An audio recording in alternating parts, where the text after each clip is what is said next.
नमस्कार दोस्तों, आज हम इंग्लिश का टॉपिक लेने वाले हैं। तो ये आपको बताने वाले हैं करेक्ट फॉर्म ऑफ वर्ब, यानी कि वर्ब कैसे बढ़ते हैं। इससे पहले हमने दोस्तों आपके लिए एक पार्ट 1 का वीडियो बना दिया है और ये अब आपका आने वाला पार्ट 2 का वीडियो।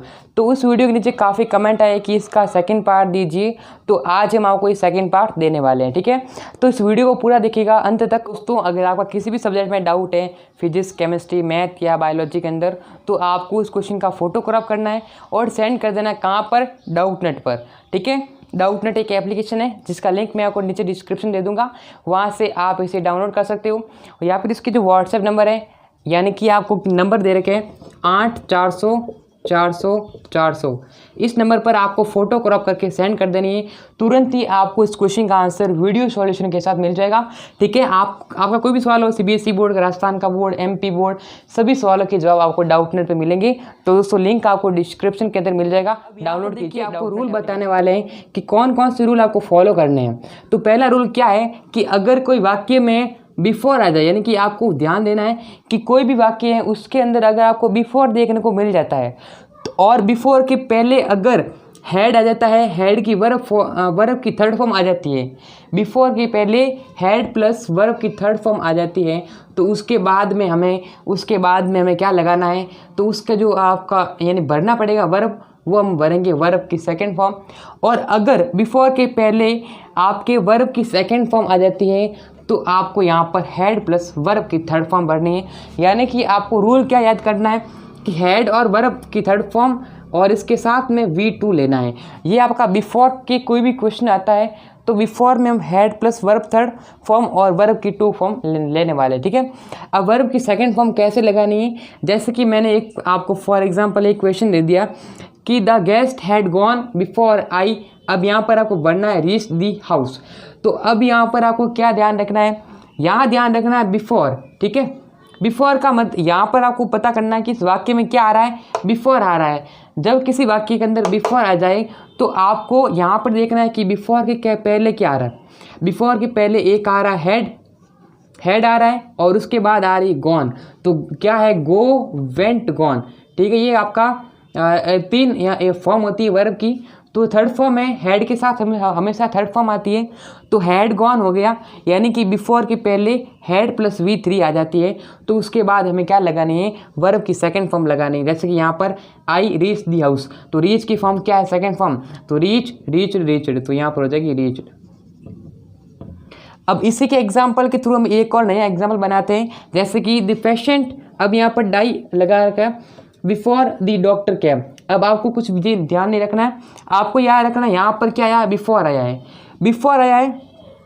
और अगर बिफोर के बाद में या पहले आपको 2 वाक्य मिल जाए, जैसे कि ये आपका head plus verb third form और वर्ब की सेकंड फॉर्म, यहाँ पर बिफोर है, बिफोर के बाद में यहाँ पर क्या आया है, केम आ गया। क्या आ गया, केम क्या है, कम, कैम, कम। ये कम की सेकंड फॉर्म है, यानी सेकंड फॉर्म है, तो यहाँ पर सेकंड फॉर्म आ जाती है। जैसे कि यहाँ पर सेकंड फॉर्म आई है तो हमें क्या लगाना है, वर्ब की, यानी कि हेड प्लस V3 लगाना है।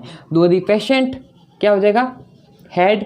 अब डाइड की सेकंड ये हो जाएगी डाइड, यानी कि क्या होगा, इसका मतलब कि the patient had died before the doctor केम, यानी कि डॉक्टर के आने से पहले जो मरीज था वो मर चुका था। ठीक है, उसके बाद हम आगे बढ़ते हैं अपने सेकंड रूल की तरफ। तो सेकंड रूल क्या है कि इसमें बिफोर था और इसमें आपका क्या है, आफ्टर है। तो आफ्टर के पहले और आफ्टर के बाद में अगर आपको हेड दिख जाए और वर्ब की थर्ड फॉर्म दिख जाए तो आपको सेकंड फॉर्म लगानी है, और अगर वर्ब की सेकंड फॉर्म आ जाए वाक्य के अंदर तो आपको हेड प्लस V3 लगा देना है। ये आपका बिफोर और आफ्टर सेम रूल है, सिर्फ चेंज क्या है कि इसमें बिफोर है, इसमें आफ्टर है। जैसे कि आफ्टर के अंदर आपके क्वेश्चन नहीं आते हैं, ज़्यादातर आपके क्वेश्चन आफ्टर के अंदर नहीं पूछ जाते हैं। एग्जाम में आपके ज़्यादातर आपके क्वेश्चन बिफोर के आते हैं। तो भी मैं आपको एग्जाम्पल के थ्रू बता देता हूँ। यहाँ पर एग्जाम्पल लेता हूँ, जैसे my father wash my shirt after I go to school, यानी कि यहाँ पर आपको क्या मिल रहा है, आफ्टर मिल रहा है। अब आफ्टर के पहले या बाद देखिएगा, पहले आपको क्या मिल रहा है, यहाँ पर माई फादर वॉश, यानी कि सेकंड फॉर्म आ गई है, सेकंड फॉर्म यहाँ पर आ गई है। तो अब हमें यहाँ पर क्या लगानी है, यहाँ पर वर्ब की थर्ड फॉर्म लगा दे, हेड प्लस लगा देना है, आफ्टर आई हैड गॉन। ठीक है, ये आपका राइट आंसर इस प्रकार से आपको कर। अब हम अपना अगला तीसरा रूल लेते हैं। अब देखिए मैं आपको 30 रूल के अंदर बताना चाहूँगा कि कुछ नहीं करना है। आपने पहले जो टेंस पढ़े होंगे तो टेंस के अंदर आपको सिंस आपने देखा होगा, सिंस या फॉर, ठीक है, ये देखा होगा। तो किसी वाक्य के अंदर आपको सिंस या फॉर मिल जाए तो आपको कुछ भी नहीं लगाना है, उसके अंदर आपको करना है हैज बीन, हैज या have plus been for ING लगा देना वर्ब की, ठीक है। जैसे कि ये तो आपको सिंपल रूल है। मैं आपको एक एग्जांपल थ्रू देता हूँ। जैसे यहाँ पर प्ले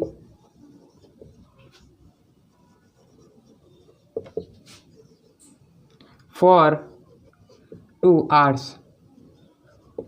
दोस्तों यहाँ पर इसके अंदर एक और रूल होता है कि अगर आपका सिंस या फॉर मिल जाता है और वाक्य आपका खत्म हो जाता है तो यहाँ पर देखिएगा, जैसे मैंने लिखा ये I fill in the blanks play cricket for 2 hours। For आने के बाद से यहाँ पर इसके बाद समय आ रहा है, समय के बाद ये आपका वाक्य समाप्त हो जाता है तो आपको यहाँ पर क्या लगाना है, ये लगाना है हैज़ या हैव बीन प्लस आईएनजी लगाना है। जैसे कि यहाँ पर आई है, आई एक प्लूरल है तो प्लूरल के बाद हम क्या लगाते हैं, यहाँ पर हैव लगाते हैं, ठीक है। तो I have been playing cricket for 2 hours, ठीक है। इस प्रकार से आपको ये सेंटेंस समाप्त हो जाता है। अब चौथा रूल क्या कहता है कि कोई भी वाक्य हो, जैसे एक जो इसमें आपका 2 वाक्य मिलेंगे, यानी 2 सेंटेंस मिलेंगे आपको। अगर कोई वाक्य है यानी 2 वाक्य हैं आपको, तो अगर उसका जो पहला वाक्य है उसमें आपका क्या आ जाए, सिंस आ जाए या फॉर आ जाए, ठीक है, सिंस फॉर आ जाए। और उसके बाद वाला जो आपका वाक्य होता है यानी कि सेकंड वाक्य, उसके अंदर अगर आपका प्रेजेंट टेंस है तो आपको उसके अंदर क्या लगाना है, उसके अंदर आपको has have been plus has have been plus verb की आईएनजी फॉर्म लगानी है। जैसे कि इस क्वेश्चन को कैसे सॉल्व करना है, अब मैं आपको एक इसका एग्जांपल देता हूँ। अब इसके अंदर आपको क्या देखना है कि मैंने कहा आपको 2 वाक्य दे रखा है, ठीक है। यहाँ पर ये वाक्य यहाँ पर समाप्त हो रहा है और ये वाक्य यहाँ पर समाप्त हो रहा है। अब इसके वाक्य के अंदर देखिएगा क्या है कि रश्मि, यहाँ पर आपको फिल करना है write a story since last year और but she has not finished it yet. अब यहाँ पर क्या मिल रहा है, हमें सिंस मिल रहा है, सिंस या फॉर देखना है। अगर किसी वाक्य के अंदर सिंस आता है, फॉर आता है, 2 वाक्य दे रखे हैं, पहला वाक्य यहाँ पर समाप्त हो जाता है और दूसरा वाक्य but she has not finished it yet. तो यहाँ पर आपको 2 वाक्य दिख रहा है। यहाँ पर क्या मिल रहा है, सी हैज, लेकिन अभी तक उस यानी कि क्या कह रहा है कि वह पिछले साल से एक कहानी लिख रही है लेकिन उसने अभी तक अपना जो कार्य है वो समाप्त नहीं किया है। तो यहाँ पर क्या देखना है, पहला पॉइंट देखना है कि आपको यहाँ पर सिंस दे रखा है, उसके बाद सेकेंड वाक्य में क्या दे रखा है कि ये आपका प्रेजेंट टेंस होना चाहिए, ठीक है। सिंपल टेंस नहीं, मैं कहना कहा कि यहाँ पर आपका प्रेजेंट टेंस होना चाहिए। अब प्रेजेंट टेंस तो है ये, बट सी हैज़, यानी कि यहाँ पर क्या हो जाएगा, but she has not finish, यानी कि ये भी क्या है, ये आपका प्रेजेंट टेंस के अंदर है तो आप क्या लगाना है, हैज़ हैव बीन लगाना है। तो रश्मि यहाँ हो जाएगा has been writing story since last year, ठीक है। तो इस प्रकार से चौथा रूल कंप्लीट हुआ। अगर मैं आपको 5वें रूल की बात करता हूँ तो ये भी इसके सेम ही आएगा। यहाँ पर क्या है कि प्रेजेंट टेंस देखा है और वाक्य सिंस वाला ही हो, लेकिन अगर यहाँ पर आपका जो वाक्य होता है वो अगर पास्ट टेंस के अंदर है, किसके अंदर है, पास्ट टेंस के अंदर है, तो आपको क्या लगाना है, हैव की जगह, हैज़ हैव की जगह क्या लगा देना है, हैड का यूज करना है, हैड प्लस V3 का यूज करना है, हैड प्लस, तो यहाँ पर आपको हैड प्लस वर्ब की आईएनजी यूज करनी है, ठीक है। जैसे कि अगर इसी के अंदर यहाँ पर बट सी हैज़ हैड, अब चलिए इसका एग्जांपल देते हैं आपको। जैसे कि यहाँ पर सीता है, ठीक है। अब आपको यहाँ पर क्या लगाना है, अगर ये पास्ट टेंस के अंदर हो तो आपको लगाना हैड, यहाँ पर आपको लगा देना हैड बीन, ठीक है। दोनों के अंदर हैड ही आएगा, ठीक है, कुछ दिक्कत नहीं। तो दोस्तों अगर ऐसा वाक्य आ जाता है तो आपको हैड बीन लगाना है, क्या लगाना है, हैड बीन और प्लस में वर्ब की आईएनजी फॉर्म। जैसे कि मैं बताता हूँ आपको, Sita suffer from fever for 2 days, उसके बाद व्हेन सी रिसीव्ड दिस यानी इन्विटेशन। देखिए सीता क्या कर रही है, 2 दिन से क्या हो रहा है, उसे बुखार हो रहा है, ठीक है, 2 दिन से। यहाँ पर आपका आ गया फॉर आते क्या हो गया, समय वाक्य समाप्त हो रहा है, ठीक है। आपको यहाँ पर समय दे रखा है, समय से पहले फॉर आ रहा है, फॉर से यहाँ पर वाक्य खत्म हो जाता है। उसके बाद ये तो आपका था फर्स्ट पोजीशन, और इसके बाद यहाँ पर ही सेकंड कंडीशन क्या है, when she received the invitation, जब इसने क्या निमंत्रण यानी कि आपको क्या क्या रिसीव किया। तो रिसीव क्या है, वर्ब की सेकंड फॉर्म है।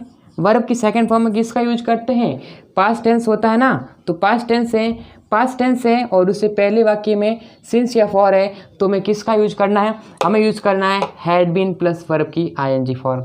तो यहाँ पर क्या हो जाएगा, सीता हैड बीन सफरिंग, तो यहाँ लिख देंगे सफरिंग।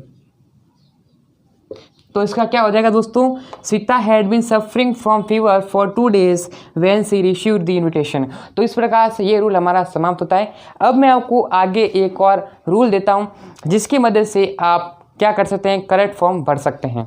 अब देखिए आगे बढ़ते हैं। तो आगे बढ़ने से पहले मैं आपको कह देना चाहता हूँ कि अभी तक सब्सक्राइब नहीं किया ना, तो जल्दी से सब्सक्राइब कर लीजिए, वीडियो को लाइक कर दीजिए और अपने मित्रों के साथ इस वीडियो को ज़्यादा से ज़्यादा शेयर कीजिए और अपने दोस्तों के साथ भी वीडियो को ज़्यादा से शेयर कीजिए, ठीक है। चलिए अब अगला रूल क्या है तो वो मैं आपको बताता हूँ।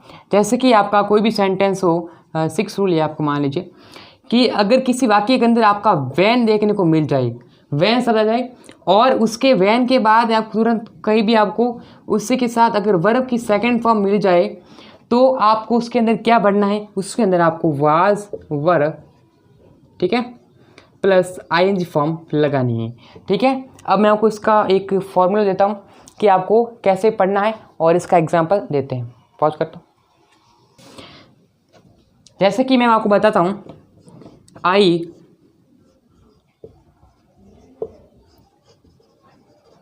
व्हेन ही केम, जैसे कि आई लिखा आ गया आपके सामने और रीड व्हेन ही केम। अब ये व्हेन आ गया, आपको 2 याद रखने हैं, इसके अंदर व्हेन मिल गया। अब व्हेन आपको शब्द मिल रहा है, ठीक है, व्हेन वर्ड मिल रहा है और उसी के साथ आपको वर्ब की सेकंड फॉर्म, तो वर्ब की कम केम कम, ये सेकंड फॉर्म आ गई वर्ब की। आपको कुछ भी नहीं करना है, आपको बस उसके अंदर आईएनजी लगा देना है, यानी कि वाज वर्ब प्लस आईएनजी। जैसे कि आई वाज, आई वर लगा सकते हैं, आई वर रीडिंग व्हेन ही केम। आप इसके साथ वाज भी यूज कर सकते हो, ठीक है, वाज भी यूज हो सकता है। अब देखिए आपको मैं एक और रूल बताता हूँ। आपका कोई भी वाक्य हो, अगर उस वाक्य के अंदर आपका क्या आ जाए, जस्ट आ जाए, यट आ जाए, अप टू नो आ जाए, अंदर मैं आपको बताता हूँ कि इसके अंदर क्या लगेगा, आपको हैज़ हैव लगेगा और वर्ब की थर्ड फॉर्म लगेगी, ठीक है। अब जैसे कि मैं आपको एक एग्जांपल देता हूँ और उसको यहाँ पर सॉल्व करते हैं। जैसे कि मैं आपको एग्जांपल देता हूँ,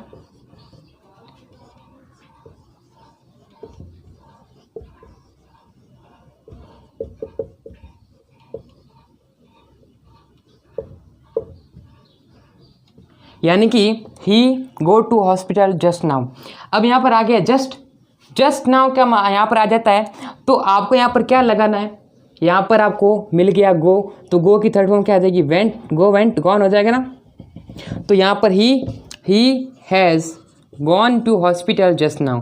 तो इस प्रकार से ये भी हमारा क्लियर हो जाता है कि जस्ट आ जाए, येट आ जाए, आपको नो आ जाए, तो किसी के अंदर हमें आपको क्या लगाना है, वाज, यानी कि आपको थर्ड फॉर्म का यूज करना है और साथ में आपको हैज़ हैव का वर्ब की फॉर्म यूज करनी है। आपको आज का अंतिम एक दे देता हूँ कि उसे आपको लास्ट आपको मैं बताता हूँ, जिसे हम ये आपका, यानी कि मैं आपको एक सेंटेंस दूंगा जो कि एक रूल आपका लास्ट रूल, ठीक है, ये रूल मान सकते हो।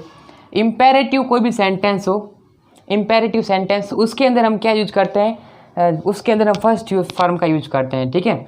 जैसे कि मैंने आपको कह दिया प्लीज,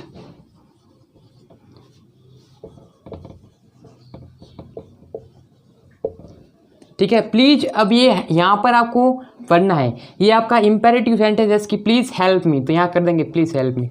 इस प्लीज के साथ साथ मैं आपको बताता हूँ, जैसे कि लेट मी, अब लेट मी नो, इसके अंदर ये आ जाएगा। यानी कि इम्पेरेटिव सेंटेंस कोई भी हो, उसके अंदर हम क्या लगाते हैं, फर्स्ट फॉर्म का यूज करते हैं। कोई भी आ जाए आपको इस प्रकार से, प्लीज़ आ जाए, लेट आ जाए, तो इस प्रकार से। और भी इंपेरेटिव सेंटेंस के एग्जाम्पल है जैसे कि लिसन मी, तो इस प्रकार से आपके जो यानी कि करेक्ट फॉर्म वर्ब भरना मैंने आपको सिखा दिया है। और भी आपके कोई भी चाहते हो तो मैं आपको आने वाले वीडियोज़ के अंदर बता दूंगा।